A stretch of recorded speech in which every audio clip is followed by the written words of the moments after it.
What's up, everybody? Welcome to the No Scrubs Allowed podcast. I was just recording for a solid 16 minutes before my internet decided to go down, so that kind of sucks. But as you can tell, I'm without Seal today. It seems that he was preoccupied. He stopped responding to my texts. He's with his son, so I hope everything's all right there. So shout out to him. Hopefully, he just kind of fell asleep or something. But I want to start out the podcast by giving a big shout out to the 2-year anniversary. I'm recording on January the 26th, and that is Kobe and Gianna's death day, and all the other guys and girls, mostly actually, that died on that helicopter in 2020. But out here in LA, you don't forget. I know that 8/24 is Kobe Day, but I just wanted to start off the podcast there by saying a shout out to them. It's kind of crazy that the recording day lined up with that. So that's pretty cool. It's going to be a short and sweet episode today. One, because I'm without my co-host, and it's really hard to talk on your own. I give a lot of respect to the people that do podcasting by themselves. And two, because I've already been recording for 16 minutes and I don't care to go any longer. So sorry. But ultimately, it's just a lot harder to not bounce stuff off. My ideas are just going to be my ideas, so it'll probably be about half as long.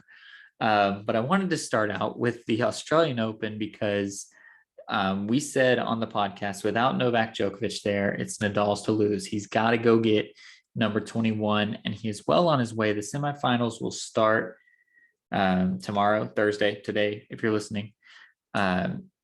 But Ashley Barty has pretty much locked up the girls. She's going to win on her home turf.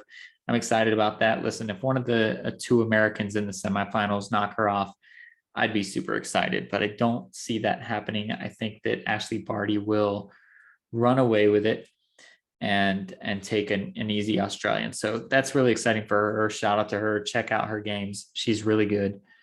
So go watch. But on the men's side, there's four really good teams, really good people. And it's headed up, actually. I mean, obviously, Rafa Nadal has 20 titles, so he's kind of the guy. But Daniil Medvedev is right there, and he is just as hot, and he's ready to go. He has been looking good, really dominant, but he took his guy to 5 sets, and he had to come back from 2 down last match. And the guy that he's going to be facing, Tsitsipas, I think that's the dude. That's the guy that's going to come out and be the favorite in my eyes. But ultimately, my guy's Nadal. I hope he gets it done. He's got Berrettini on Thursday, so hopefully he gets that done. Faces off against either Tsitsipas or Medvedev and gets it done. So that would be huge. Nadal getting 21, and he has to do it without Novak Djokovic there. This is his to lose, and he hasn't looked the greatest. Obviously, he dealt with COVID. He hasn't had a full kind of a training camp, but he's there. And I still think he's in a class of his own. Well, him, Federer, and Djokovic are in a class of their own. I think that's still the case. So the fact that he's the only one of those three there, I think it's his to lose. So even though he's struggled a bit and he's gone 5 sets and he's dropped a few sets against lower ranked guys, I think it's still his to lose. So keep a watch out. This is the weekend. We'll talk about it more next week. Whoever the winner is, hopefully it's Nadal, but it's going to be pretty interesting, pretty fun matches. So if you're not into tennis and you want to get into tennis, these are the matches to watch. Go check them out. If you're a woman or you just enjoy watching women's sports as well, like I do, Ashley Barty is great. She's fun to watch. Keys is going to give her some trouble. But I don't think it's going to be that hard for Barty. I think, like I said, she's going to roll to the championship. And then the men are going to be 2 very tough matches. And then the final will also be a very tough match. So moving on from tennis, I should have wrote down like a little list of things just because, like I said, it's very hard to do this by yourself. Shout out to Bill Burr. He does this by himself twice a week. It's crazy. Check it out. He's awesome. But I want to move on to the UFC fight. And Seal didn't get to watch it anyway. I think he was working or sleeping or something. So it would have been me just kind of blabbing anyway, just with his feedback. So the UFC fights are really good. And I'm not going to talk about any of the undercards because there were 2 title fights. And the 2 title fights were both going to decision, and they were pretty good ones. Brandon Moreno was the champ. He lost it to Davison Figueiredo, who was the champ earlier before he lost it to Brandon Moreno. So it was a 3-peat. I just got a text from Seal. Let's see what this man's doing.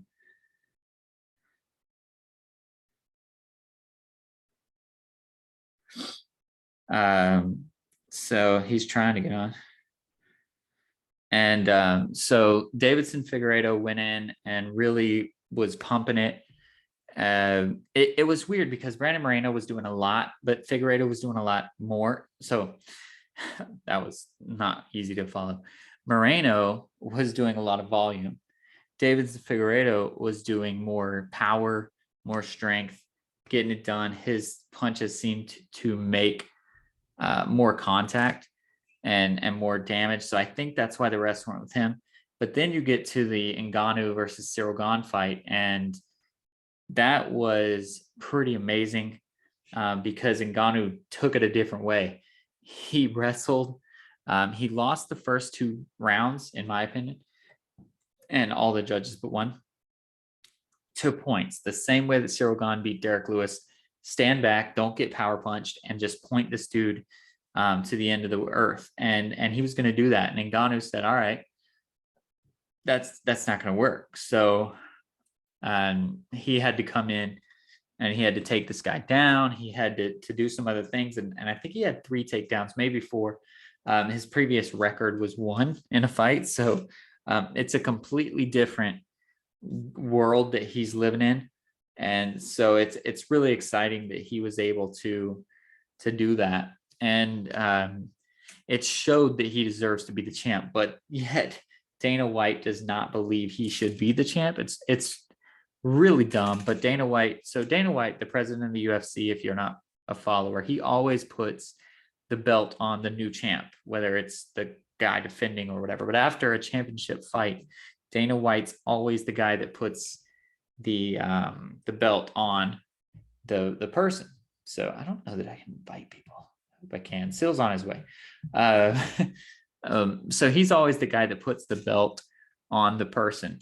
So with that, it's really crazy that he was not there. He did not put the belt on Ngannou. He says it's nothing personal, but we know it's personal because we've seen their things. It's been personal for quite some time.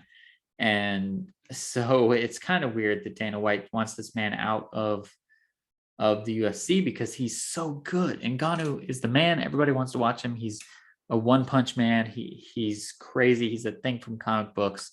His story, if you've seen it, is nuts.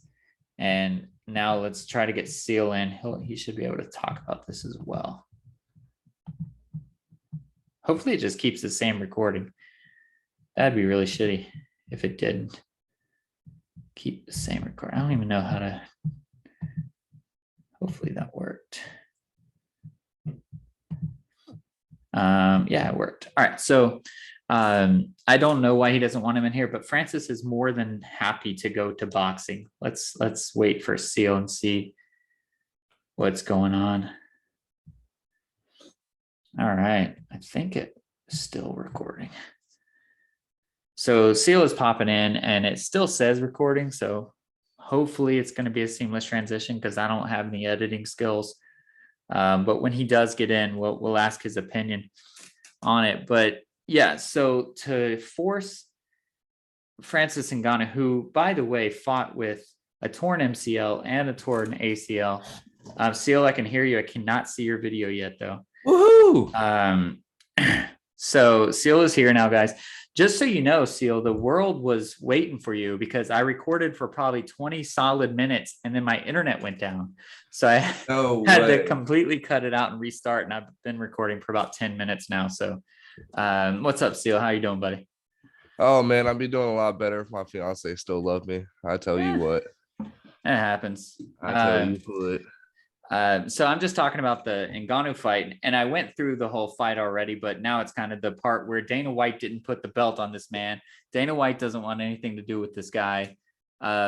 It's so crazy because Ngannou is, at least in modern era, when the UFC blew up, like after Cain Velasquez, after Fedor Emelianenko, and all those guys, the modern age, Ngannou is probably the best heavyweight that we're seeing, at least the most exciting heavyweight that we've seen. Why do you think Dana White just doesn't care to even have him around? Like, he doesn't want to put belts on the man. He doesn't want to extend his contract. Like, none of that stuff. I wasn't able to catch the fight, so I went back and watched a little bit of the highlights. And if you watch the fight, there wasn't too many like, oh shit moments, Right. really. So it was like 45 seconds of highlights, really, and they didn't show too much. After a couple of days, they don't want you to get that ESPN Plus money. But so I don't know if there was any kind of animosity in the octagon after the fight, like back in the day with the Connor and shit and all that stuff. Dana just, they've had animosity before the fight. I mean, they've talked many times.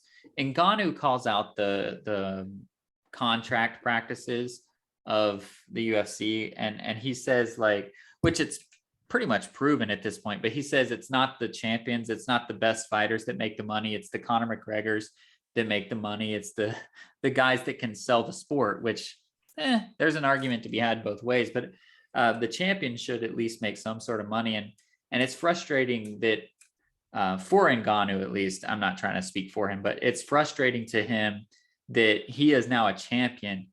And because he still has 2 more fights left on his original like 20 fight contract or whatever he had, he's getting paid that sort of money. It doesn't give a shit that he's fighting for a belt anymore. And that's kind of messed up, in my opinion. Yeah, that's what I was going to get to. If there wasn't any animosity or anything, you can definitely point to that. It's been talked about a lot amongst some fans of the UFC, especially like recently with these trailers and stuff like that. But no fighters have really came out to say anything too much. They back Dana up because they know, like, without Dana, they would never make this type of money with this sport. Like, it's not out there, even though they're only making probably $150,000 a year. These big name fighters, it's still not a lot that they were thinking of. And you can tell somebody like Ngannou, who grew up and that was his escape, and he's still fighting tooth or nail to be able to train and to be able to do these championship fights and to pay for it. Yeah, he's probably a little pissed off, and he's the first fighter to come out and be so loud about it. And yeah, that's going to piss off the guy who's making $1 billion a year, while you're making $150,000 on your 25 contract. So, and that Connor is making like 200 million for fighting Nate Diaz and shit. Like, it's not really the same. It's not fair. Yeah, 1,000%. So, but I mean, I hope Ngannou keeps it up as long as he keeps dominating. Like you said, Sirgan seemed like he's probably going to be the guy that can get it done. And they're going to have to fight 2 or 3 more times before that happens. Unless they let John Jones come in, but who knows? Who knows if John can ever fight again? He's done. That's what's so crazy, is because Dana, that's where the controversy lies, is because when there's people like John Jones that should never fight again, and he probably won't, Dana will bend over backwards to try to allow him to fight because he knows he's going to make that money. And that's where it's like, Ngannou, he's not going to do anything for. The first sign that Ngannou's weak, which is this surgery that he's about to have on his MCL and ACL. That's what I was getting at right before you jumped on. This is the perfect opportunity for Dana to go, all right, you're going to be out for at least a year, probably more. Then you have to do training camps. We're going to do a John Jones versus either Stipe, if he wants to fight, or Cyril Gane. We're going to give them the belt, and he's never going to look back. He's just going to let Ngannou walk away. So that's what you see, because I was thinking the same thing whenever the report came out that he messed both his ACL and MCL up in that fight. So you're thinking the same thing, that they're not going to give him the chance to kind of rehab it and get going and maybe find that number 2 fighter that's not named Stipe to get him out there. Well, we'll see. They're going to take the belt from him. They have to. So. Like, that's without a doubt. He's going to be gone for longer than a year. Okay. They took it away from him, and he wanted to sit for 6 months to rest out 2021 or whatever. So that's why Cyril Gane had the interim in the first place. So the fact that he's going to be out a year, it's just, if Dana White's going to let him try to get it back when he comes back, that's going to be the real kicker. And he should, obviously. But he might not. He might take a medical belt or whatever, like, and he might just give whoever the next winner is the belt and not even call it interim. He might say, like, sorry, like, when Ngannou comes back, he can fight for it again, but otherwise he's gone. And I think he's just going to let him walk. I was thinking the same thing. That's kind of fucked. Somebody who's been able to really help keep that division cleaned up while John's been doing his own stupid shit. Right. He's been that steady front that's always been there and hasn't really deteriorated in any way except with vocalizing stuff that the billionaire doesn't like. Yeah. So we'll see. I mean, ultimately, if Ngannou can make Dana money, he's going to let him make him money, and everybody wants to watch. I'm sure that fight got a lot of views. I don't know if it was views that got Dana White the money, but it was views nonetheless. So that's all he cares about. But if John Jones can fight, he won't give a damn about Ngannou.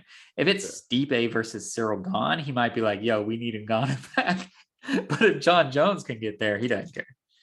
I agree. But I personally, I think John Jones is done. Like, he's done fighting. I think he needs to be. I think his brothers need to be like, yo, you're done, bro. Get over here and we'll take care of you. Just get him a ranch. Shut up. Yeah, just shut up, dude. All right. So let's move on to what was I talking about before? I already covered the Australian Open. I'm sure you don't have anything much to say on that. No. Nadal's still rolling. He's in the quarter or the semifinals, so hopefully he wins. All right. So moving on to basketball. Before we jump into football, because football has a lot of shit, so we're gonna need a lot of time for it. But before we get there, my Suns are streaking. They are winners of 7 straight. They're trying for 8. By the time this airs, you guys will know if they got 8 or not, but they're up 2 to the Jazz at halftime. After the Warriors have fallen a bit, the Suns have just run away with it. But I'm not really here necessarily to talk about the standings because it's All-Star week. The end of this week, you guys probably know by the time you're listening to this shit, the starters will be announced. Actually, it's probably in the afternoon, but the starters will be announced, and then it's up to the coaches and the media and people to pick the reserves. I was going through in my head, because obviously I'm a Phoenix Suns fan. We can talk about your guys in a minute, but Chris Paul and Devin Booker both deserve to be there. But there's only 4 guard slots unless one of them gets a wild card. And Stephen Curry is an automatic lock at starter. The second starter is either Ja Morant or Luka Doncic. So I hope it's Ja. I want to see it be Ja. But for the sake of argument, we're going to say both of them make it. So that's 3 people. So do you think that both somehow with a wild card, Chris Paul and Devin Booker can make it? Do you think they should both make it? And if they shouldn't both make it, which one do you pick out of that? Because I feel like they're a toss-up. They do different things, but they do it so well. Yeah, absolutely. I think the injury to Luka could kind of help out a lot for both of them to make it. But it's such a fanfare when it comes to this All-Star. Well, the starters for sure. Yeah, so it's going to be hard. That's why Clay is 4th in picks when he hasn't done shit. It's going to be hard to get both of them in there. But if anybody that makes it, it's probably going to be CP3. Just for what he's still able to do this year and how dynamic he's been in it. Like, he's 53 years old and he has less turnovers than he has years on this earth this season. Right. So, right. I mean, yeah, he's still absolutely insane with it. And even when Book still has those games where he can't find his fucking shot, CP3 is able to put everybody else in a spot to where they make the basketball and gets that team the dub. No matter what Book's showing up and doing, he's that stable fucking workhorse that's going to be there night in and night out. And even when Book's only putting up 8 points, shooting fucking 2 for 15, 5 from the free throw. He won't only shoot 15 times. It would be 2 for 27 if he's getting 5 points from the free throw and shit. Yeah. But yeah, Chris Paul's going to be there dropping 20 with 15 assists and doing his thing. So I think CP3 is going to be the one to get it. Also, this is in his later years, so he's going to get a little bit more respect because every year could be the last. And hey, if that's me on the Cavs and my all-star that we draft is second fiddle to the old free agent that we didn't expect to give us this much, right? I'm happy as shit with it. Well, the thing is, like, who is Devin Booker's we're gonna say I'll agree with you because I think Chris Paul will get the coach media vote over Devin Booker.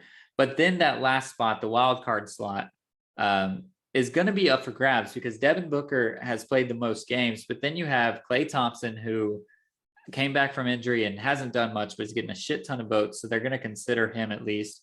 And then other than that, it's what, Russell Westbrook. Like, you're not going to put him in there. Anthony Davis, he's been injured the whole time, and he might even make it as a backup anyway. Draymond Green's injured now. Like, I don't know that there's too many people that as a wild card slot he'd have to argue with. So I think Chris Paul gets the other guard slot, but I think Devin Booker could slide in as that last man like he was every other year that he's been an all-star. Yeah, for sure. Make it. Especially this year with all the injuries. Like, there's no Jamal Murray doing anything that's taking a spot up. Spider really hasn't been that dominant in the first part of the season this year. So like you said, there's not too many people who really have too much of an argument when it comes to getting that last slot. And like, Devin Booker does it all the time, so why the fuck not do it one more time? And he has more of an argument this year because, and I feel like it all comes down to, if Luka gets the starting job, he's probably going to get fucked because they have to make sure Ja gets in. Right. Like, there's no way Ja's not getting in. And they don't mind. I think it's more so they want Ja than they want Luka. And Luka's starting to put a sour taste in the more important people in NBA's mouths with how much of a diva he's continuing to be. And he's getting more and more out of shape with every year too. Yeah, it's getting worse. And so, I mean, we'll see how they fare with him. But yeah, I think Ja definitely gets the toke more. But if Luka ends up forcing the hand of being a starter, then it's not looking good for old Book. Yeah, I agree. I think the three guards will be Curry, Morant, and Paul. That's locks. So then, it's, if Luka gets the start, then that makes all four people. If Ja gets the start, then it's a fight for that fourth slot. I agree with you there.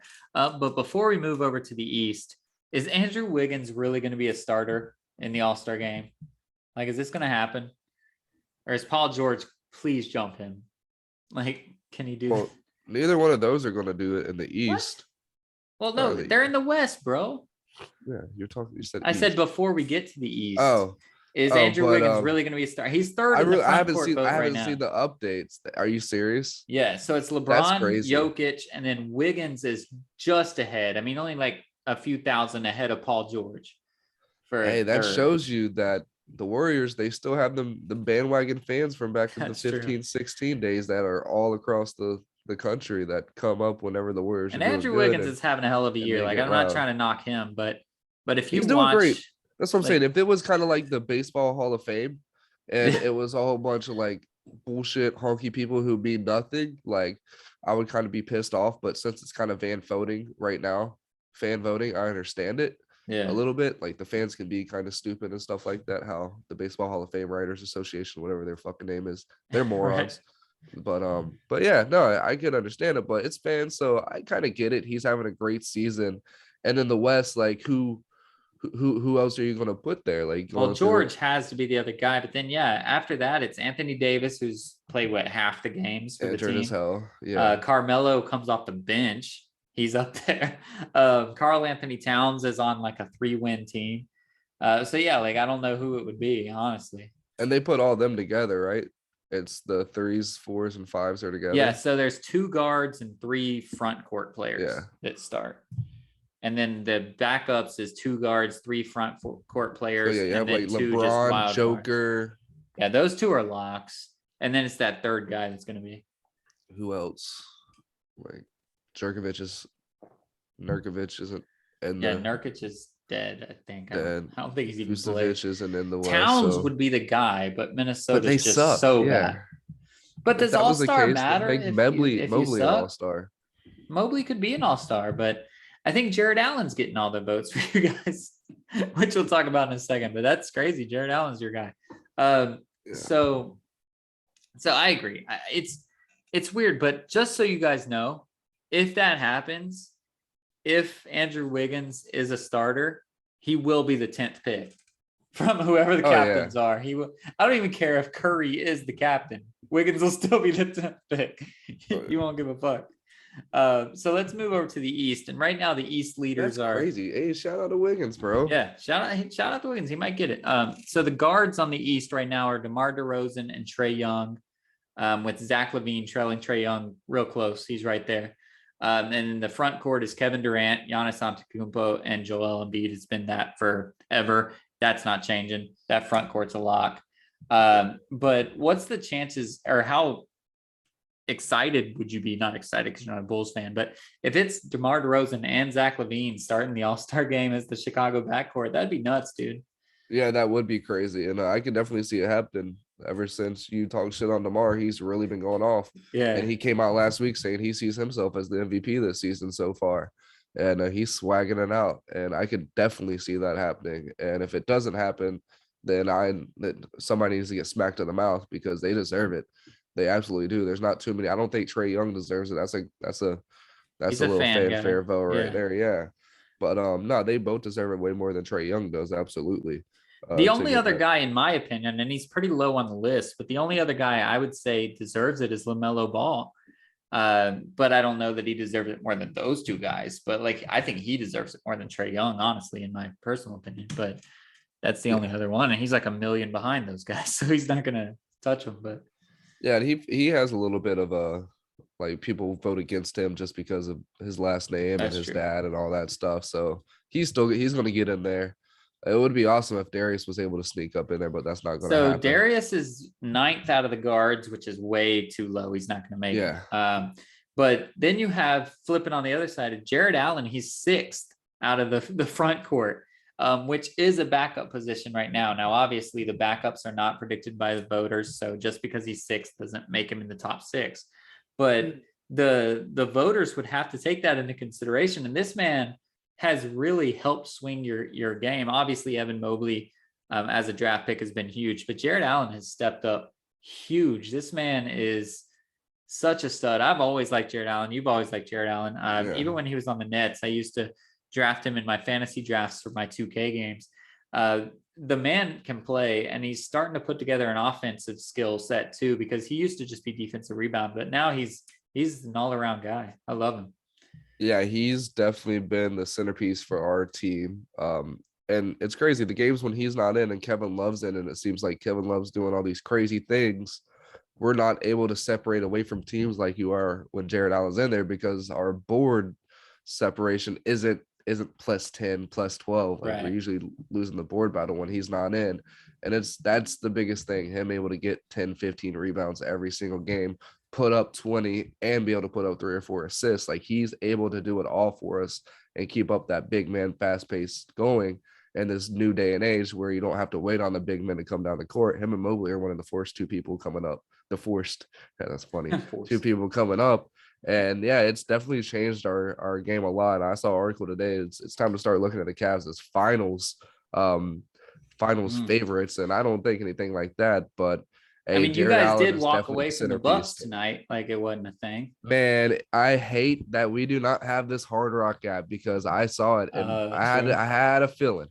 We were. And Kevin Love did work. He did work. Put up the same stat line pretty much as Giannis in like 15 less minutes. Right. Him off the bench has been a revelation, man. It's nuts what he's able to do. Yeah. And who the fuck is Dean Wade? Why is he Dean Wade? He's good as fuck. He's been on the team, I think, for 2 or 3 years now. I think he was like a 2-way contract guy. True. But no, he's just one of those guys. Cedi Osman going off in the first half. I think he had 18 points in the first half. Like, these guys that we've had around for a couple of years now, they just put their nose down and go to work, and they're those quiet killers. They're not going to come out there 5 or 6 times a year and put up 30, but they'll definitely at the end of the year, you're going to be like, oh shit, they averaged 12 points a game. Damn, that's nice. That's nice. And that's the Dean Wades. That's the Cedi Osmans. Like, they steady put up points.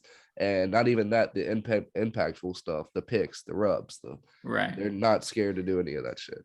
And we've talked about it before, because we've talked about Rookie of the Year with Mobley, but you briefly mentioned it, that they can run the floor. Mobley can actually bring the ball up after rebounds, and that is huge. His ball skills are crazy for a big man. I've told you, I don't think I've told the podcast, but my NBA League Pass, my early game team is the Cavs. I feel like because they're always a different time zone than the Suns for the most part. So I have to pick somebody. And I feel like I've watched the second most games of the Cavs. Obviously, the Suns are first, but Mobley, man, he can legitimately run 0.4, and he's only a freshman. So as they freshman, a rookie. So as they continue to teach him that role, you guys don't even need a point guard, even though you might go get Goran Dragic, which would be awesome, but you guys don't even need a point guard necessarily. We got Rondo, and we see how well that's working out. We don't need Dragic to go is get better another than old Rondo. person. He's still old. I'm good on that. Let's go find some young fuck. I don't care. Let's trade away 5 picks for fucking Jamal Murray. I don't give a shit. But no, Just let's let not him do that. sit injured. Yeah, let's not do that. But no, I like what Mobley has coming. Like you said, he is a rookie. So 2-3 years from now, it's going to be insane to see. And when you just look back on Giannis and what they were starting to do with him when they were building up his confidence 6, 7, 8 years ago, and letting him bring up the ball and start doing his thing. And now we see what the Greek Freak is today. So I'm really fucking excited. And if that's the centerpiece we have now, to where people are already looking at us as like playoff contenders and like really serious, deep playoff contenders already in his rookie year, I'm really excited because before 4 years ago, nobody was thinking about the Bucks anything in the playoffs. And then we figured out who Greek Freak was, and the other kid they drafted with him, Chris Middleton, was a gem too. And they started building the team pieces around him, the Portises. They got rid of the Brooke Lopez. Did you see when they faced each other a couple weeks ago? In warmups, they did their whole wrestling battle and shit. But it's cool. They got the 2 good pieces, and they got a real good team camaraderie around them and guys that fit well. Well, we seem to have that 8 years early in his rookie year in Evan Mobley, and he's able to come out and produce like Giannis is in year 8. So I'm excited as shit. Man, I got all distracted. This is not sports related, but I got all distracted because I just got an email that my fucking Netflix price is going up. That pisses me off. Damn. But I'm trying to see what it was before, and I can't because Netflix already went up to like $8.99. What's it going to? It goes now? up all the time. Well, I have the premium plan, and it's going up to $19.99. But I thought I paid way less. What the hell is premium on Netflix? It gives me HD. You probably got that standard definition bullshit. I think I did say. Yo, I bought a nice ass TV for a reason, dog. Maybe we do have the bigger one. I don't know. But you can also stream up to 4, which obviously I don't fucking use that. I don't give a shit about 4. Yeah, I'm not. That sucks. And now my credit card's not pulling up. Fuck y'all. I don't know what it was. I think it was $17.99. If it was, that's not too bad, but that's some bullshit. Anyways, back to sports. If I see it and I get mad again because it's like $12.99 or something, I'll get back to you guys. But anyways, let's move to football because we got a lot to talk about and not a lot of time to do it. But before we get to the playoffs, let's talk about the coaches. So we have like 8, 9 teams that are already without a coach, and Dallas kind of potentially, if they don't have a coach, it'll just be because they want Sean Payton. But anyways, so the Chicago Bears, the Denver Broncos, the Houston Texans, the Jags, the Raiders, the Dolphins, the Vikings, the Saints, and the Giants, all without coaches. That's a third of the league, essentially almost a fourth of the league, I guess. And there are a lot of great candidates out there. But let's talk about a few of these. 1, the teams, and 2, the hirings. That the GMs have started to get filled. The Bears got their GM.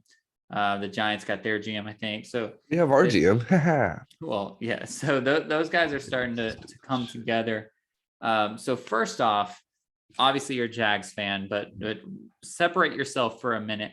But Bears, Broncos, Texans, Jags, Raiders, Dolphins, Vikings, Saints, and Giants.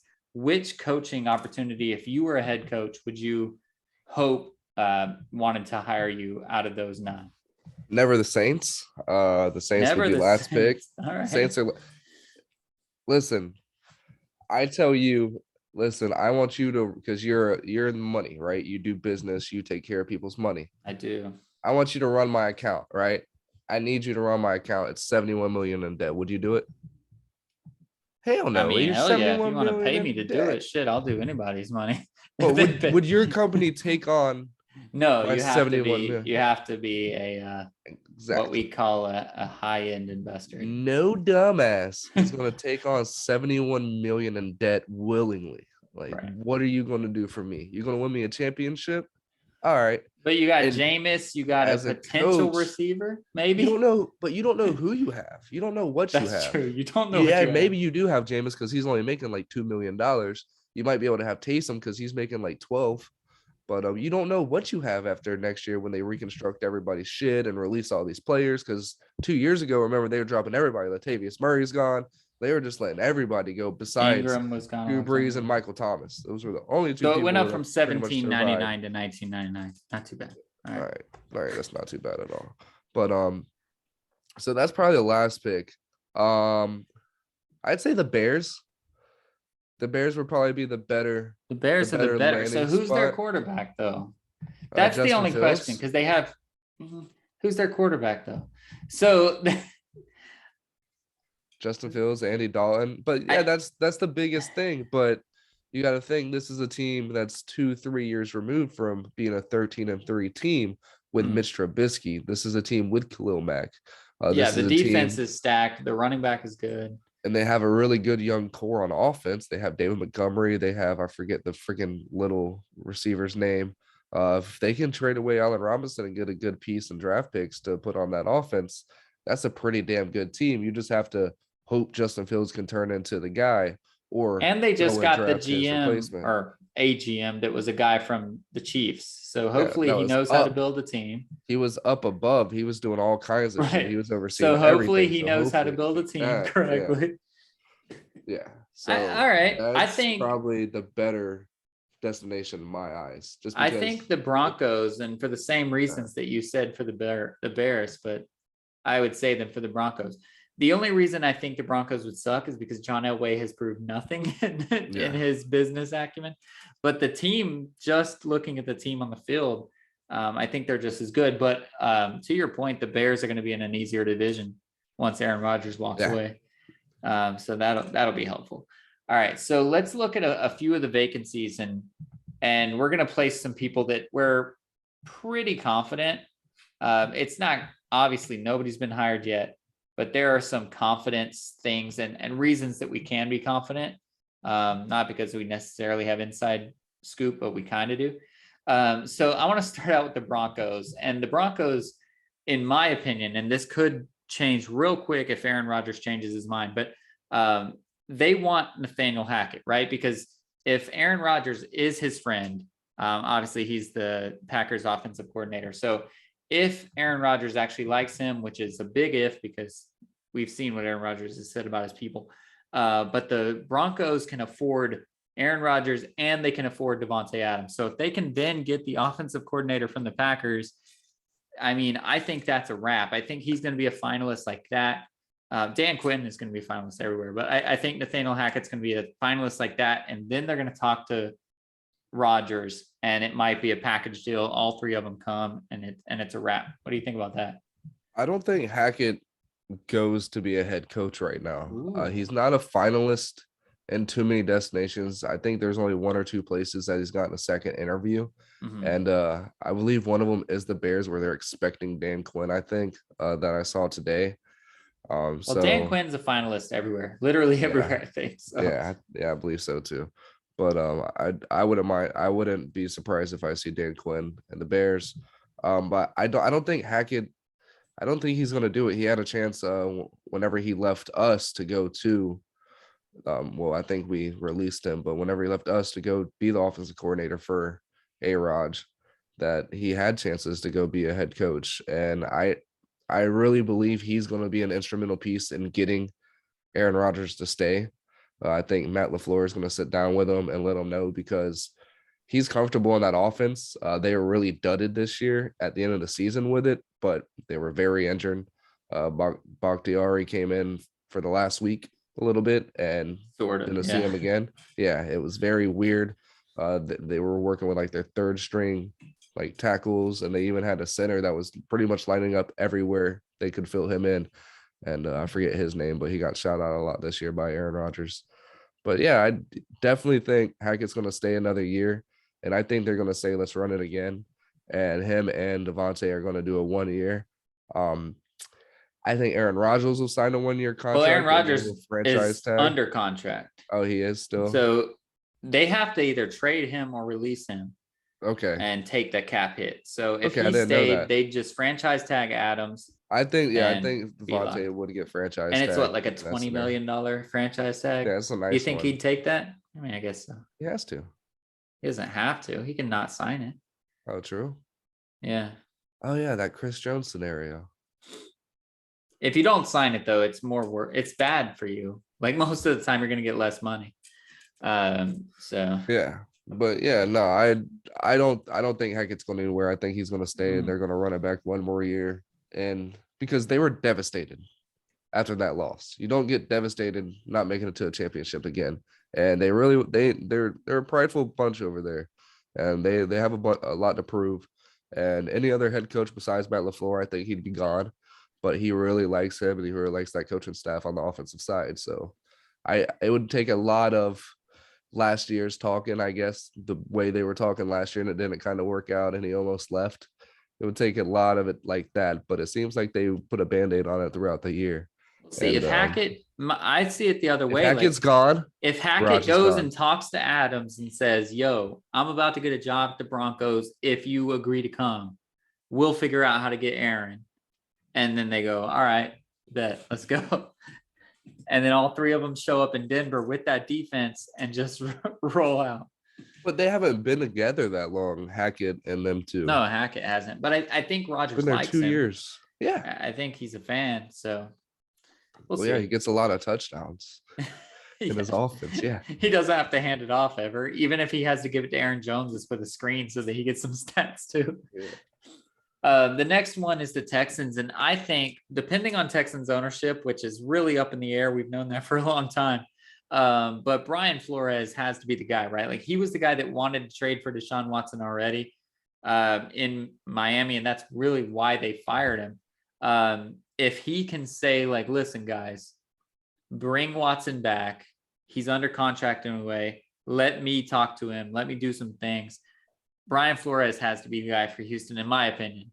And obviously that's a big if, because the team might want to move on from Watson. But if they don't, and Flores says, let me talk to him, I think that could be a marriage perfect. Yeah, absolutely. Brian Flores is a good choice. Somebody like that, a Brian Flores, a Jim Caldwell.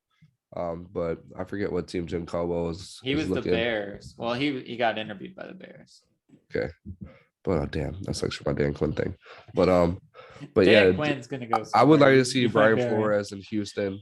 I wouldn't like it as a Jags fan, but yeah, he's a great coach. That's a good young team, not a good team. They're trash as fuck too, but they look better than the Jaguars did this year with the number 1 draft pick and a quarterback who's supposed to be the guy and have 50,000 interceptions this year, and fucking big neck Davis Mills looking pretty damn fucking good. Yeah, long neck, long body.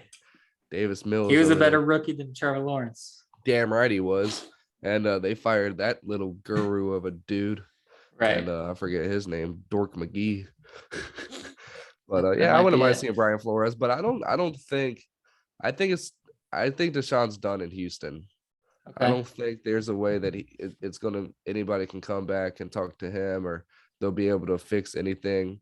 I don't know that he plays anywhere ever again. Most people are talking about him playing again. Like they're talking as if he's playing again. Well, everything better get settled this offseason, because if it lingers into another year, he's going to end up getting swept under a rug and forgotten about. Like, we all see what happened with Colin Kaepernick. I mean, it's different reasoning, but kind of the same thing. People don't like what you did, and you're away from the game for a little bit. And once you're away from it too long, it's like, yeah, we remember that guy, but it's a shame what happened. The word that I've heard on the street is that he could potentially be a Rodgers replacement if Rodgers leaves up in Green Bay. So, I mean, I don't know. That's a lot of stretch. I don't have any connections that you guys don't have, but that's the word on the street that I'm hearing. So that'd be crazy. That would be. But what would they be able to do? They're not a team that likes to They wouldn't to win give and anyway. take. No, like they'd have to trade for him, obviously. Well, yeah, but Aaron Rodgers maybe. I don't think he wants to go to Houston though. He doesn't give a fuck about Houston. That So would suck. He has a no trade clause, right? yeah, he can do whatever he wants. I think he has a trade clause even. Like he could be like, "Yo, here's where I want to go. You make it happen." No, but I don't see that happening either. But that's just some things I've heard. So the next team. What am I wanting to say? Other or next? But the next team is you guys, and the odds-on favorite is Byron Leftwich, but it's not a lock yet. I thought it'd be locked today. You thought it would be locked today. It's not quite yet. The Colts defensive coordinator has like made I don't even know the guy's fucking name, but he's made a huge burst onto the scene, and you guys are one of the primary slots for him if you guys don't take Leftwich. Yeah, it's weird. He's one of those guys who's got a second interview, came out of nowhere. Yeah. It wasn't even our like starting What's 5 his or name? 6 people. Eberle? Have no fucking idea. It's some weird shit like that. But no idea. Don't want anybody part of the Colts. Yeah, he's probably a great coach. But I'm down with Byron Leftwich coming here. He's a guy's guy. They talked about last year, LaShawn McCoy came out and at the end of the season, like, yo, I'm trying to get you guys paid. Like, who's got bonuses coming up? Let's get paid. Right. And he's a guy's guy. And like we saw, even when people, Jaguars fans who fucking suck. We had to remember 2 years ago with Jameis. Yeah, he had like 50,000 touchdowns and 20,000 interceptions. The fact that he throws the boy was slinging it. Yeah, slinging it. Like, I am down for that. I'm excited for it. And the guy isn't part of the Jaguars, but I'm starting to get really pissed off that there's people in the fan pages that are starting to out his name and let people know who it is, because I feel like he's going to stop, because he definitely has inside sources. And when he says shit, it happens. Like trades, he'll just peep it the night before and put it out there right in the morning, and 3 hours later they'll be like, new. It's kind of like Jay New. He's our Jay New. And yeah, he said last night at 9:30, like right before people started talking about it, like CBS Sports and shit, talking about Byron Leftwich probably going to get named blase today. He tweeted saying Byron Leftwich is going to be your new head coach of the Jacksonville Jaguars. And that's when I texted you word on the street, because I was pretty fucking excited. I was happy about it. I was like, I got some inside scoop type shit. I thought that in week, I think it was like 12, when they said like Byron is thinking about moving on after this. I was like, oh, well, he's going to go to the Jags. Like, where else is he going to go to? He had a chance to go somewhere last year, and he said, fuck that. I mean, he doesn't have any reason to stay with the Jags. It seems like at the end of it, he got kind of shunned away for David Garrard. He was kind of in his last leg. Like him as a fan. Yeah. No, not even that. It was more of a Jack Del Rio kind of thing. Wayne Weaver was the owner, so it's completely new franchise per se, but it is the team that drafted him, and why not go to the team to start your head coaching career? That would be kind of cool. And also, we both know a little bit about Byron Leftwich. We've all talked about him many times with the Marshall thing. He's a cocky motherfucker, and he's a prideful son of a bitch, and he knows what he's got, and he can get it done no matter what the job is. So for somebody like Urban Meyer to come in there and fail, that would just make the ice cream taste so much better when he succeeds. That's true.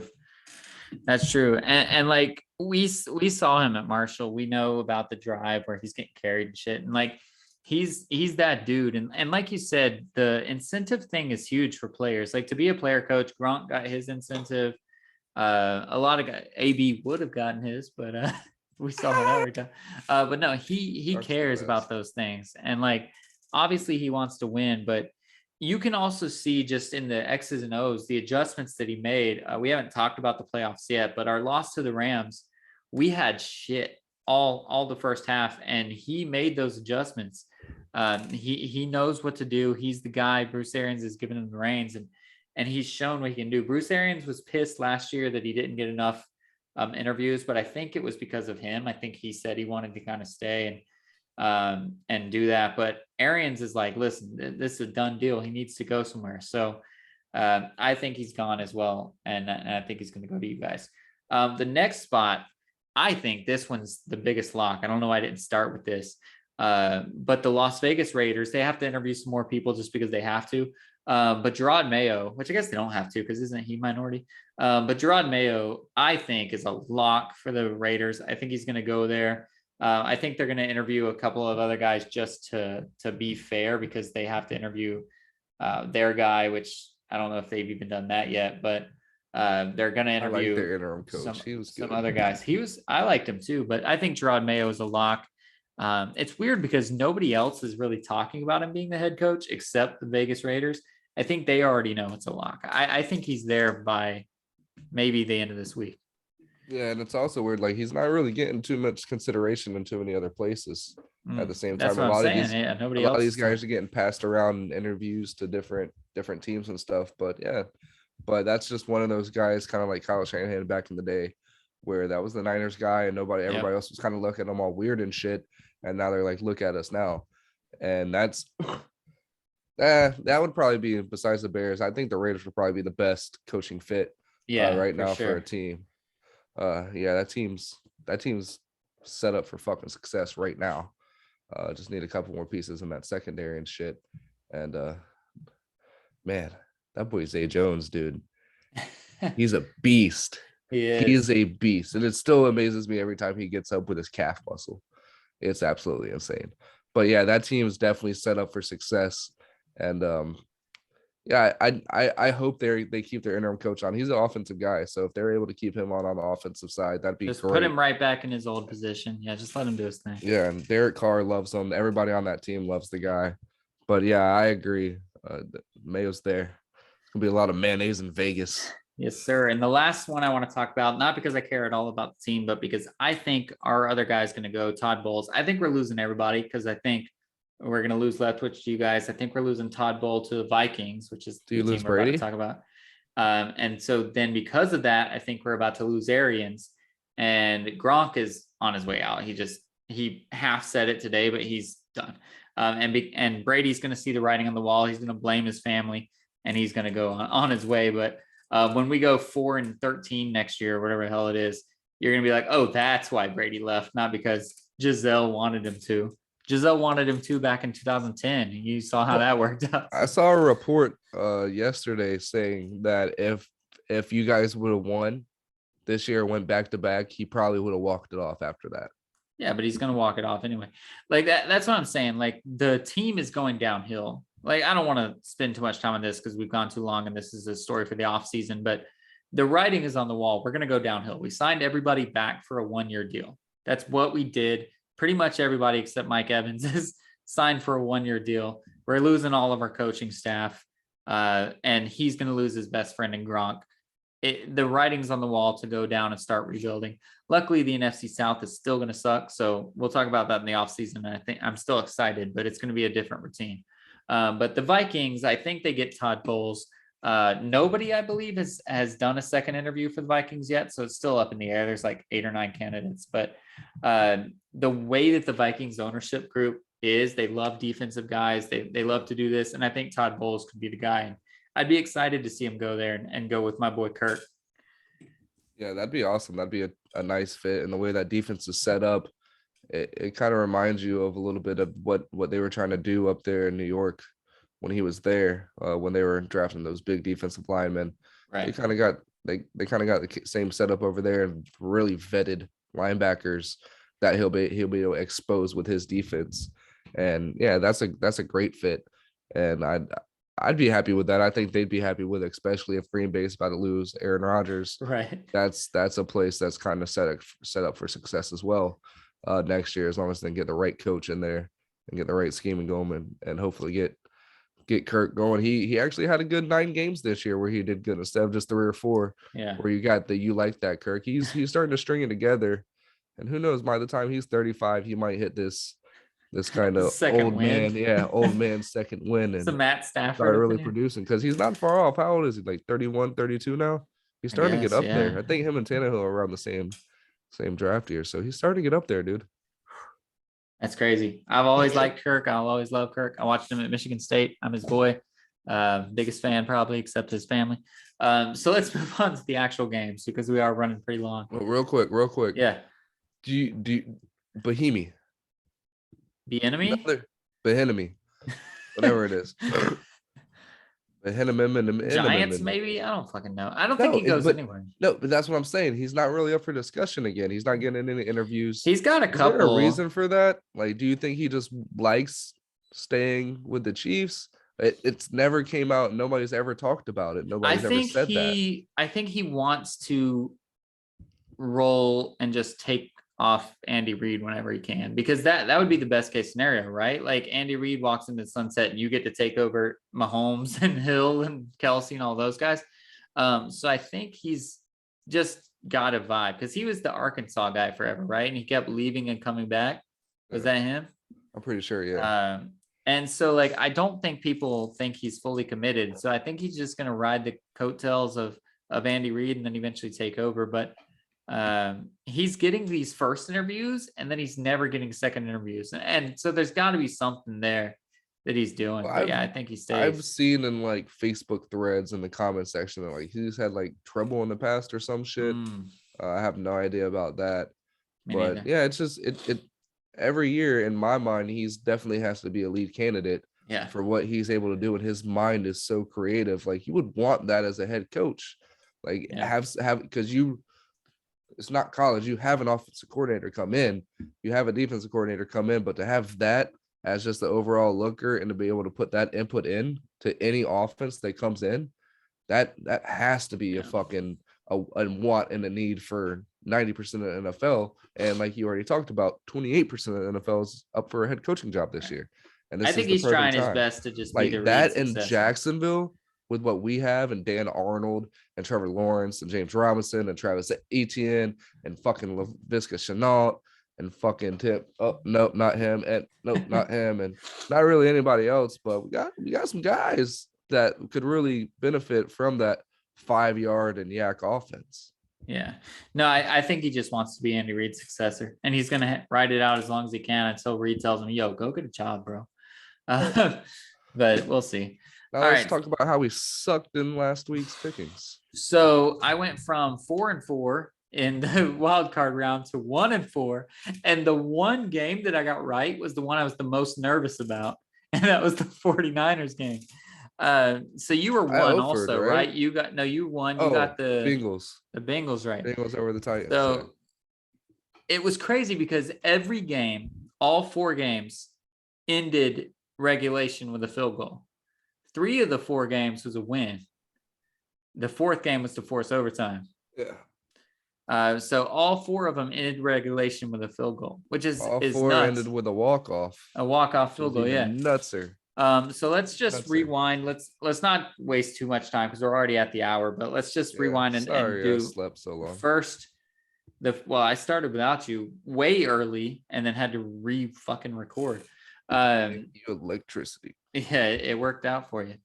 You would have came in just in time for football. I was delaying football, just thinking like he's gonna come at some point. But anyways, so the first game was the Bills and the Texans and the Bengals, and it was way more defensive than I thought it was. And I know, the Titans and the Bengals, and I know that like, did I say not the Bills and then said the Bills again? Texans. Oh, the Texans was my other team. All right, whatever. We knew it was going to be defensive, but I felt like it was more defensive than we thought it was going to be. And it was really a shit show. It was the game to start the weekend off because it could only go better from there. And it wasn't even necessarily a bad game, but it was in a game of just wild and crazy games, or a weekend of wild and crazy games. It was the worst one, in my opinion. The worst one? I thought it was the best one. It was absolutely amazing in my eyes. The Titans. That's just because you hate the Titans. Yeah, the Titans sucked. It was weird because I was at work and we were kind of getting a little bit. We were busy. All these old people wanting to come in there and watch football. It was weird. I thought you didn't have TVs anymore in your. No, the TVs are there. We don't have sound. We have no sound. But it was crazy. When I saw the stat, Foreman had like 2 or 3 rushes with the same amount of yards as Henry with a 13 rushes. I was like, let's go. I called it. He's not all the way healthy. They're going to make sure he doesn't get hurt, but they're definitely not working him like they would any other time. Right. This is the Bengals game to lose. And that's exactly what it looked like the whole time. And the They Bengals knew tried to lose it because but they knew it was their game to lose. And they said, Yeah. okay, let's try to do that because we're the Cincinnati fucking Bengals. Let's just not block for Burrow. Let's see how that works out. 9 sacks from the Titans, bro. Like, has a team, you'd love to rub it in on the Titans. Has a team ever lost a game where they have 9 sacks? I don't believe so. They should have won by 20 something. Like, what the heck is going on? But Tannehill, to his credit, tried to save these guys. He was playing well. I don't know if you got to watch the game. You said you were at work, right? So many drops. Tannehill was actually probably better than Burrow on Saturday. And like, so many drops. AJ Brown was dropping passes. Like, it was ridiculous, dude. And then Foreman was the only good player on their team that, like, stat wise, like I said, Tannehill did what he could, but Foreman would get the touch. He'd get like a 13-yard carry, and then he'd come out, and Henry would be in for the next 3-and-out thing. Stuff. It was weird. Yeah, and with that, and the only thing that helps Joey Burrow with getting those sacks, from what it seems like they weren't in bad opportune times. First down, second down. Yeah. And it's not 3rd and 13. And they'd give him the 3rd and 13. Yeah, like he wasn't getting sacked on 3rd downs. They were able to still have a chance with that offense. Right. With all the guys they have on the offense, it's going to be hard to keep them from being able to get out of three pass plays, because that's after the first or 2 or 3 drives. If they're not scoring, Joe Mixon's getting check downs. Like, he might get a play action pass here and there to try to get them going with a run game and try to cheat to the run a little bit. But with that offense, their pass first was Zach Taylor running that thing and Joey Burrow at the helmet quarterback. And it's hard to stop them because that team, you see it week in and week out. They have a good 5 or 6 go-to plays for every yardage, it seems like. Every month, we need a 3-yard play. They run the stick. They run great pick routes. Hell, they'll even run a fucking stick pick fade and throw a 58-yard bomb to Jamar Chase with nobody thinking they're going to go deep on a 3rd and 6. And they just have these go-to plays that they get every single fucking time. Yeah. And it's going to be really hard for that Chiefs team. I'm excited for this. Like, I'm really excited for it. A lot of people are sleeping on the Bengals, but did nobody see what they just fucking did against Derrick Henry? Yeah, he was still injured. And did also, nobody see what they did against the Chiefs in a game that the Chiefs must win in week 17? They lost. Or week 18, everybody's forgetting about that too. But what they were able to do against the team, not only with Derrick Henry in, but with Derrick Henry out, was able to find ways to be dynamic with Tannehill and Foreman. And they just weren't able to get it done. You alluded to all the drops and stuff, but the drops might have helped. But at the end of the day, hey, go Gators. Hey, let's give a shout out to this man. We like Evan McPherson. You guys have seen the stories by now. We're about a week late at this point, but he was kicking field goals all day long. But they came out, they called for the field goal unit. So Joe Burrow's running off, McPherson's running on, and he said, "All right, I guess we're going to the AFC Championship game." Like, just locked in, ready to go. That's confidence. And we've seen that. We saw that at Florida. The man can make kicks, and it was pretty amazing. Great kick. Well, why couldn't he do that against LSU? Why couldn't he do that against Alabama? I mean, that's just 2 things I'm thinking of. The LSU last year was a fucking heartbreaker. Yeah, that's cool that he was able to put that one through the uprights dead center like he's been doing. And it seemed like he obtained that confidence. Wasn't he like our most accurate kicker though, and then like missed a couple of stupid game wins? Yeah, that was the commentator's fault. Absolutely, that's true. Absolutely. They're like, he's made 49 straight field goals. Yeah, that LSU kick. I think he was at 49 to 49, and ended up in the season 49 to 50. Yeah. But it was inside 45 yards or something, and he was 11 of 12 from outside 50. Like, he's a monster, he's a beast. He's ridiculous. But that was the worst kick of my heartfelt life. Yeah. But yeah, I was very excited for him. Gator Nation definitely is very happy for him, and it's awesome to think about. And this day and age, it seems like every year in the playoffs, it's always different. We have Pat Mahomes, which seems to be the steady guy now. Right. we have Joey Burrow, and then on the other side, we have Matthew fucking Stafford, who I was hyping up. Thank you, Jesus. Thank you, Lord.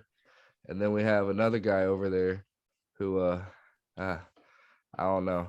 Are you? Some people call him Jimmy Jesus. Uh and then there's the other guy in my eyes. I don't think Jimmy G's that guy, but hey, he went like what 13 to 16 in that game. He does what he needs to do to win. Bro, and that's what I said insane. he's gonna do. But it's crazy. Whenever we were in, it was Tom Brady, Case Keenum, Blake Bortles, and who was the other guy? Shit, who did y'all end up playing? Nick Foles. It was Nick Foles. Like it's every year at the end of the season, it's always these guys at quarterback who seem to find the right spot at the right time, and Joey Burrow seems to have done that. So I'm really excited for this match. and he's moving up the rank too. Like he's not going to be I called him top 10. The media tries to call him top 5. I don't have him there yet, but Pat Mahomes set the deal for coming out of rookie years, rookie contracts to get something. I don't think he's going to get plus 400 million, but if they're going to start setting the bar for these coming out of rookie contracts, they're not going to have to wait. He's clearly the best quarterback in that division, right? Unless you have Lamar over him, but like most people don't. Lamar's not a quarterback. Lamar's an MVP. I'm so happy we're not famous.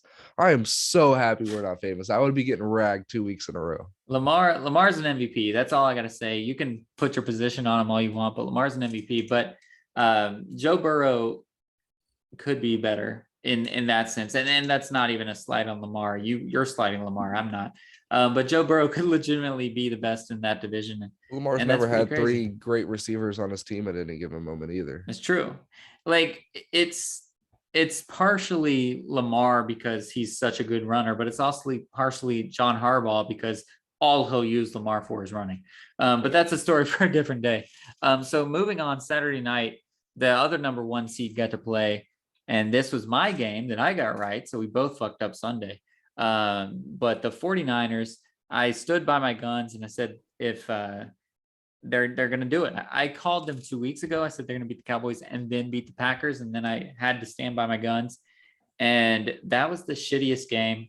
I literally just said that the Titans and Bengals were the worst game. But this game, if you were watching, it was the worst game. How did you know that the Packers are going to be complete trash? That's what I want to know. Well, it wasn't even the San Francisco it's funny. defense. I know it's funny because I said if Nick Bosa plays, it's a wrap. Nick Bosa played and he got like 2 pressures. And I don't even think he got a sack. Like he was not the reason that they won. Debo wasn't the reason that they won. Nobody was really the reason that they won. Debo is a big time player that showed up in big time plays. He showed up for the big time plays. He was the difference at the end for sure. The difference, in my opinion, is that Aaron Rodgers said, I don't want to be here. Like he did not look like he wanted to be here, which is what Tom Brady looked like. And we'll talk about it. I texted Eddie about it in the first half. Sometimes these amazing quarterbacks, they just look like they don't give a shit. And Rodgers never snapped out of it. Brady snapped out of it. Rodgers never snapped out of it. And Mahomes, we saw it earlier in the season. There are just times that these great quarterbacks are like, fuck this, dude. I don't feel like doing this. And Rodgers just never snapped out of it. I feel like you just feel like that from him. He's just so nonchalant and woosah. Maybe he's a Cali kid. But yeah, no, he definitely was amped up for that. Oh my gosh, I made it worse. He was definitely amped up for that game and ready to go. But yeah, he definitely has that type of composure where it doesn't seem like he's all the way in it. And after failed drive after failed drive, you could see the frustration. And yeah, I can definitely see where you would say that. But like you texted me, are the Packers really about to win with 2 people? Because it was just they tried. It was insane. They weren't able to get anything going. It was sad to watch. I think Lazard got so other than Adams and what's the running back? Jones. I think Lazard got a catch with like 4.5 minutes left in the 3rd quarter. And that was the first time a non-Jones or Adams guy got the ball. Yeah. That's nuts. Yeah, and there was nothing they could do. And I feel like it was just because they were covering up the middle of the field and they weren't able to get those big plays that they're used to getting. And they weren't benefiting off of those big plays. Near the end of the first half, they got Aaron Jones on that little beautiful wheel route and kind of touch pass to him, and they got like 40 yards out of it, and they couldn't even get any points out of it. I think after that they were on like the 40-something yard line, 30 seconds left in the half, and got no points out of it, and went in the half, I believe, tied 7-7 instead of going up 10-7, and that those 3 points would have ended up being one of the difference makers there at the end. I believe they got the ball in the second half as well. So yeah, there was just those opportunities that they usually score on, and knowing they have Mason Crosby out there, they're able to kind of give and take a little bit, but there were no answers, man. There was nothing they were able to do to get through it. And I don't think it's a knock on Aaron. I just think it was just one of those games. We've seen it out of the Packers a couple times this year, and you're wondering what the fuck. Like, they don't get it going on offense, and they don't kind of seem to figure it out at all the whole game. And like you say, it kind of seems like they just don't care. They just turn the switch off and say, all right, well, it's on the next week, and they forgot that they were in the fucking playoffs. Yeah, and they did it in the regular season too, when they usually it's when they're playing a shitty team, and this time I just feel like the week off just gave them too long. Yeah, I want Jimmy G. You're a fucking legend. Fuck the Packers. Dude, Jimmy G is, at least his interviews are great. He probably won't be a starting quarterback next year, but at least his interviews are great. So let's move on to Sunday. And Sunday ended for me. I was so happy that the Bills Chiefs was so good, because after that Bucks game, I knew for a fact that we were going to be the laughing stock of Monday morning. Hey, and still won last year, baby. And luckily, because the Chiefs and Bills were so good, they did not even talk about the one show that I watch on Monday morning, did not even talk about the Bucks game on Monday morning, because it was all about the Bills and Chiefs. Now, they talked about the Bucks Tuesday, Wednesday, Thursday, all the other days, but they did not talk about the Bucks and Chiefs. So this game started out, and I alluded to it, Brady, and he's had this many times, Brady looked like he knew it was a loss. And he said, this is fucking stupid. He threw, so it was, I think, 17-3 at the time. And he threw this play to, it's hard because I don't even know our like 8-string wide receivers. Yeah, I know exactly. Not Scotty Miller. Who's the other guy? I don't remember. He's like number fucking 10 or some shit. But he threw this like out to this man, and it hit him right in the hands. And he said, nope, I don't want that shit. And we had to punt it, and Tom walked off, and that camera zoomed right in on his face, and he was like, fuck this game, dude. I thought, like, if I didn't know any better, I would have said, he's about to just give the ball to the backup and say, I don't even give a fuck about being here. His face was so turned off. And then they showed him on the sideline. He's just sitting there. He's not looking at a tablet. He's not looking at anything. He's like, I don't care. The Rams went down and scored, made it 20-3, and it should have been 27-3 at halftime, but luckily we got a fumble from Cam Akers, and that really changed the game. Brady, I guess, got locked into halftime like he does all the time, and Brady did what Brady does, and I will forever not be a Brady fan.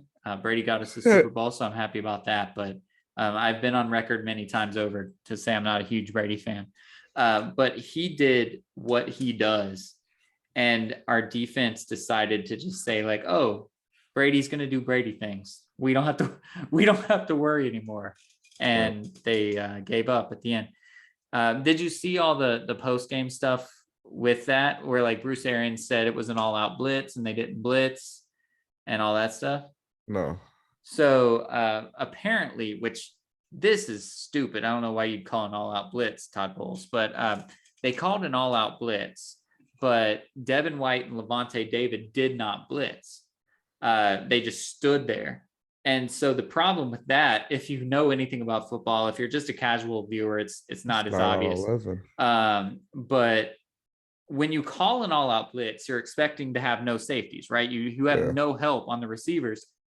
You have to make the quarterback get rid of it before 2 seconds. That's the whole point. So if Levante David and Devin White don't rush, they pick up all the blockers, and Stafford's able to just one-on-one to Cooper Kupp. Everybody saw the result, but the problem was that it was an all-out blitz that was called that did not happen. And the weird thing is, one, why the fuck would you call an all-out blitz when Cooper Kupp's on the other team and all you have to do is not let him get behind you? But two, after their first loss in week 3 to the Rams, Levante David said the reason they lost was defensive communication and they didn't all execute the plays correctly. And then for that to be the reason they lose again to the Rams, like it's really weird.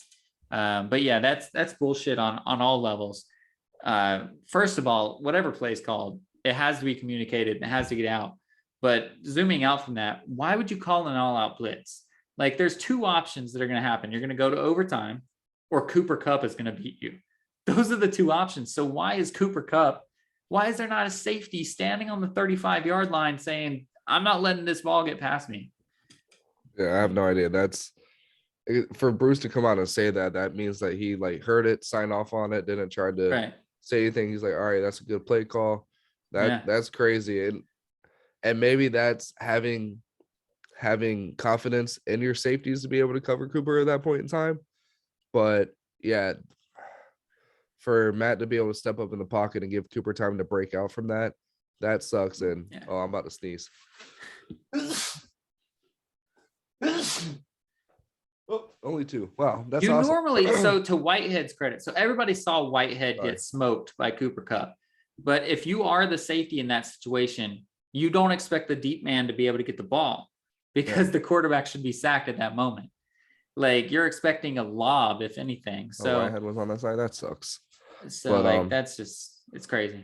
Yeah, it's bad. Whitehead had a hell of a fucking game too. He's great. I love our team, but yeah, but man, it was a hell of a way to end. Like with all those games this weekend, like there's one team that was really happy and one team that went home, and a lot of fans probably had broken TVs, broken doors, holes in walls. I was close. All kinds of shit because if you're the losing team, it was definitely a kick in the ass the way he lost that game, and definitely with the Bucks letting Cooper get off on it sucked. The thing that pissed me off though is we alluded to Jalen Ramsey just sitting on Mike Evans the whole game.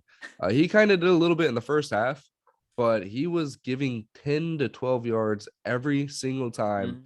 And Tom Brady did not take advantage of it one time. I was literally in a casual fine dining restaurant yelling at the TV, throw the fucking quick pass. Throw the fucking quick pass as they're getting 3 and outs, running the ball, throwing deep, throwing in the middle of the field.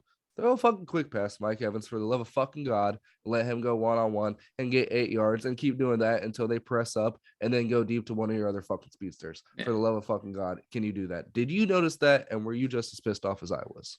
Well, yes and no. But what I noticed the most is that I did notice that. And in the fourth quarter, he started using Evans and we started fucking coming back. And then Scotty Miller was wide ass open because he was using Evans so much, just to your point. But what I noticed the most and what I texted Eddie, I said, why aren't we playing with 4 linemen? Because that dude that was in for Tristan Wirfs, I would have rather taken the penalty for not enough men being on the line of scrimmage than let that motherfucker be out there trying to block. So he was out there. And listen, Tristan Wirfs is an all-pro. Like, you're not going to just have your backup be as good as him. But this man was so bad. Von Miller and Aaron Donald, whoever decided to walk over there, was just getting literally just olayed through. And he gets injured. So he like hurt his ankle or something. He comes out. Our backup left tackle comes in to play right tackle. Gets like 3 great blocks. Holds Von Miller. I think it was Von Miller every time. Gets him great. We punted it still because it was 3 and out because we weren't throwing the short pass, like you said. The next drive, dude's back in with a fucking gimpy foot. I don't know what was going on. So he's still just letting people by it. So I texted Eddie at halftime and I said, Brady is going to be pissed. You can't, it won't satisfy Brady, but you have to keep Gronk in to block. The only thing you can do with Gronk at this point is block. He's a great blocker. We know him as a Hall of Fame tight end for all of the stuff he does, but he's a great blocker. Every touchdown that we had in the second quarter was a play where Gronk was in blocking. Every single, or in the second half, every single one was a play with Gronk in blocking. And I'm just sitting here going, yeah, obviously we should have been blocking. Like that guy could have not, he was the worst. I wouldn't have put him in as a fullback to block for a running back running through a gap. Like he just did not know what to do. It was so sad. Wirfs would have changed the entire game. Yeah. Now listen, Aaron Donald's Aaron Donald. He's going to get past Tristan Wirfs too. But The way that this guy, like Brady couldn't do shit. It was crazy. And that team's going to be scary. The swag that now Von Miller is showing on the field. I know. He was a fucking write-off. He was done, dude. But he's always been one of those guys. Thanks for letting me sack you, bud, and helping him up. Now he's got that. They look just Jalen like Ramsey has them all looking cocky as fuck, bro. Dude. It's awesome. Like, fuck the Rams. I love Matt Stafford. That's it. But fuck Jalen. I have your Pro Bowl jersey. Appreciate you, bro. But I love to see it. Like, that's a dangerous fucking team. When they know they can go up against Goliath and beat Goliath, that's a dangerous team. All right. So the last game of the weekend, luckily, like I said, it took over the loss that we just had, and that was the Bills and the Chiefs. Sadly, it was on CBS, and I don't fucking get CBS, so I have to steal it. And I'm not even ashamed to say it. I have to fucking steal it. It's a cable channel. It's local fucking cable. I don't know why I don't have able CBS. To break out the fucking antenna. I could literally do antennas. I mean, it's easier to steal than to try to. No, you don't even get it in the digital box anymore. You don't get it anymore. It's like, so remember stupid. How after the antennas they had the digital box to plug in? You don't even get that anymore. I could literally pull out some fucking rabbit ears. Don't stat check me on that. I could pull out rabbit ears and get this fucking channel, and I can't watch it on anything. It's so stupid. So anyway, I did steal it because fuck you guys, fuck CBS. And so it was laggy and shit, but I got to watch. And the fourth quarter was nuts. It was back and forth. I was very confident in my Bills pick, supremely confident. I had them for the Super Bowl after last week. And I don't think I was wrong. I don't think I made the wrong pick. I mean, obviously I was wrong. The Chiefs won. I picked the Bills, didn't I? Yeah, we both picked the Bills. Yeah. So like, obviously we were wrong. The pick did not come through. But if I watched that game again, and if I was able to pick again, like, I'd pick the Bills. I think they were the better team. Like, I don't think it was the wrong pick. I really don't. Not at all. It was a great game. Going to go down as a classic. Everybody talked about, all right, let's just put them in the Super Bowl against each other. Just put an NFC patch on one of them. Who goes, right. That was a great game. Let's run it back.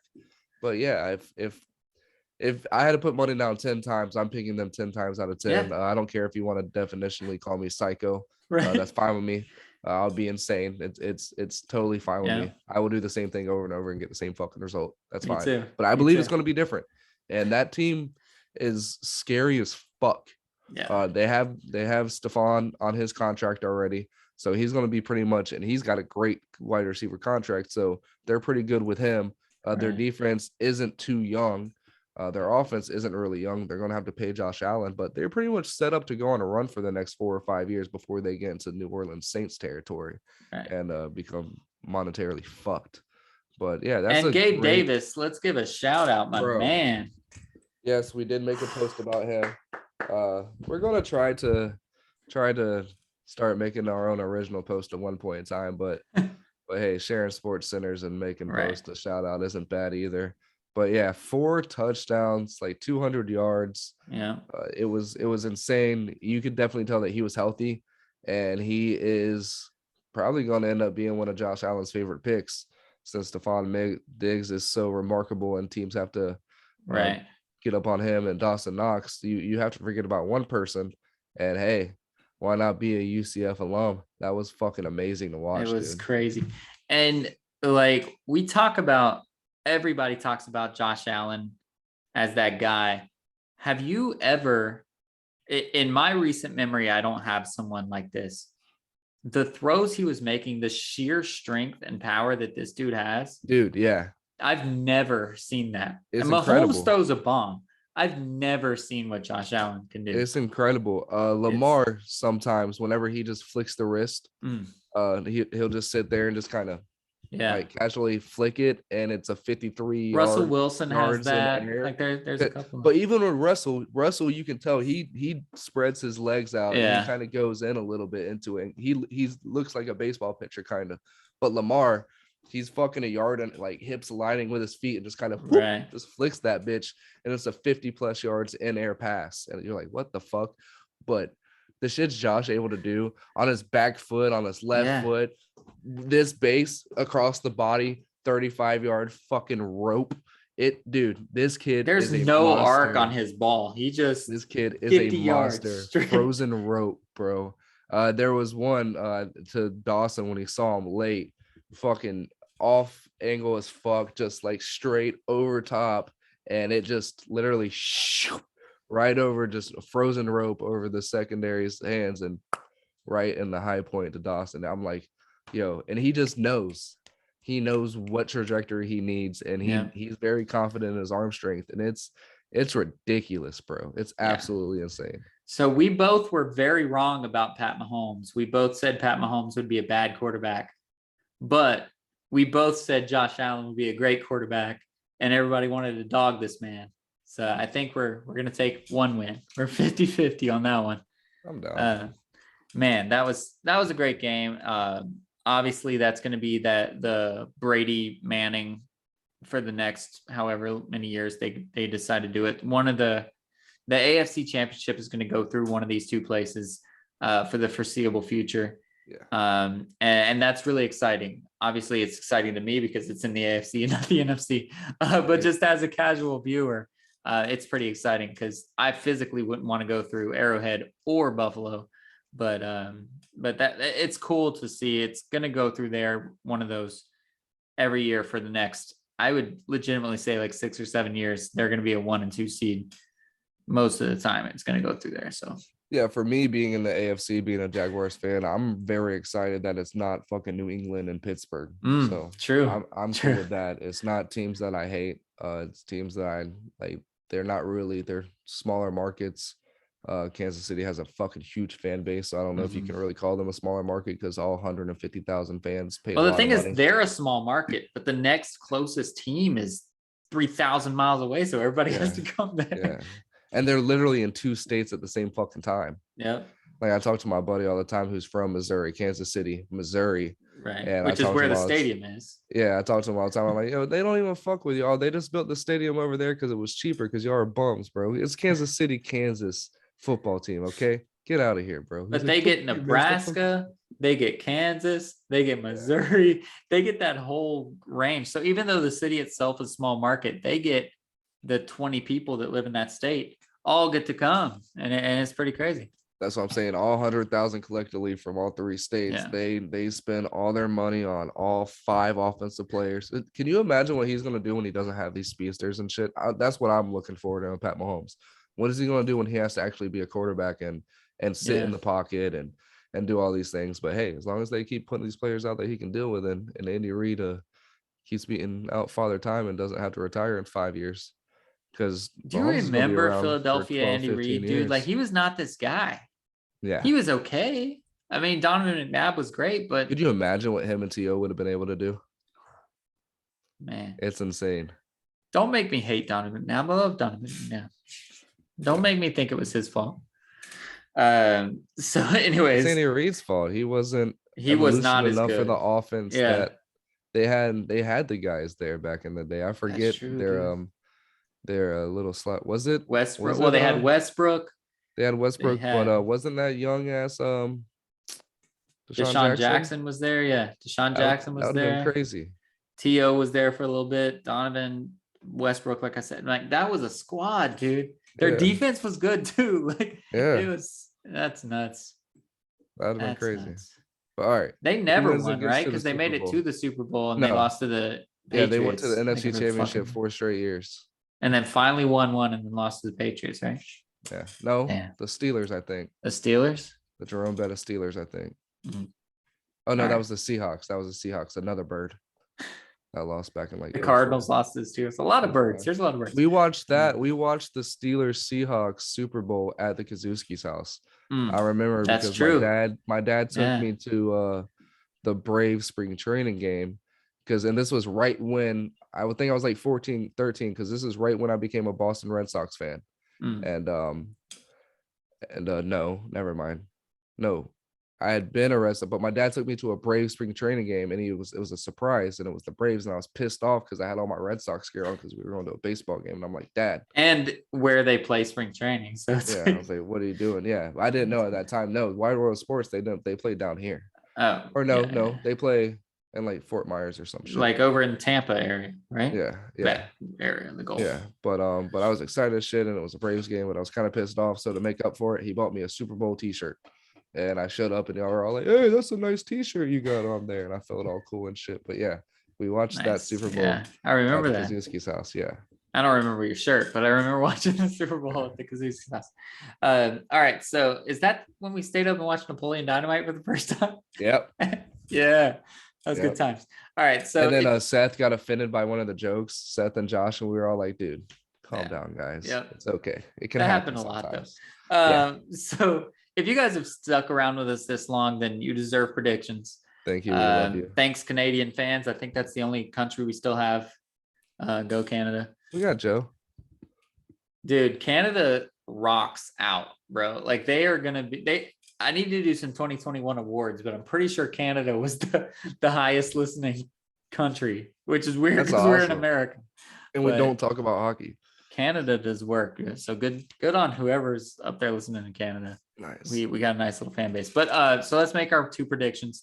Let's start with the AFC. So it's the Bengals and the Chiefs in Arrowhead.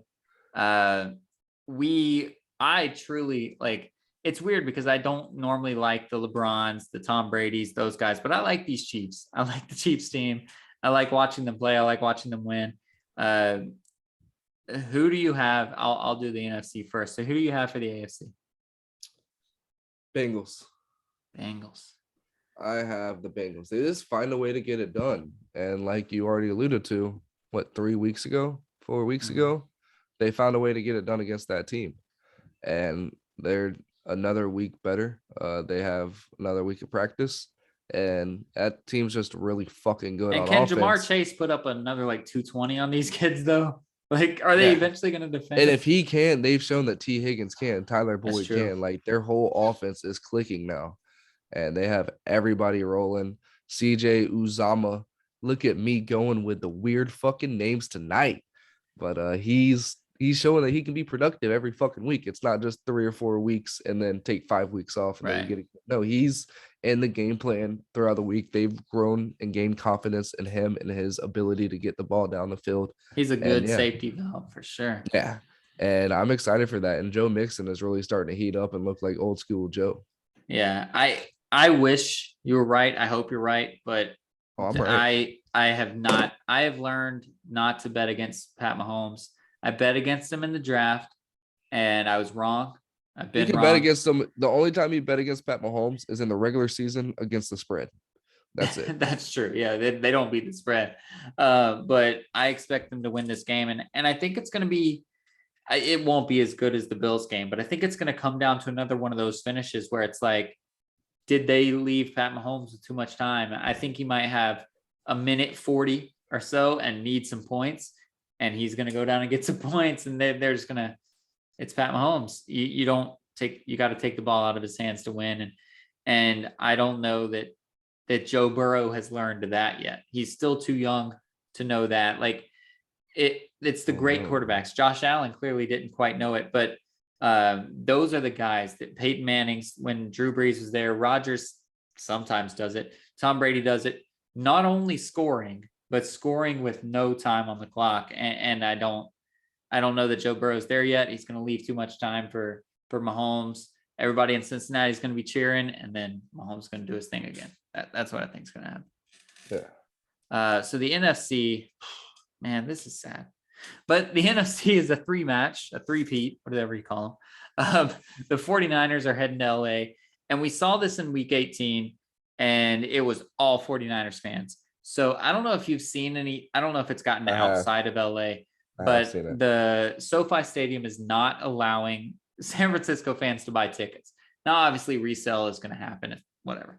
But they are not allowing. Begging people with tickets not to, they are begging them. They're but giving SoFi is legitimately running credit card statements before, like they're seeing what your credit card statements are. And if it's not purchased in the LA County for the last like couple days of credit card purchases, you don't get to buy a ticket.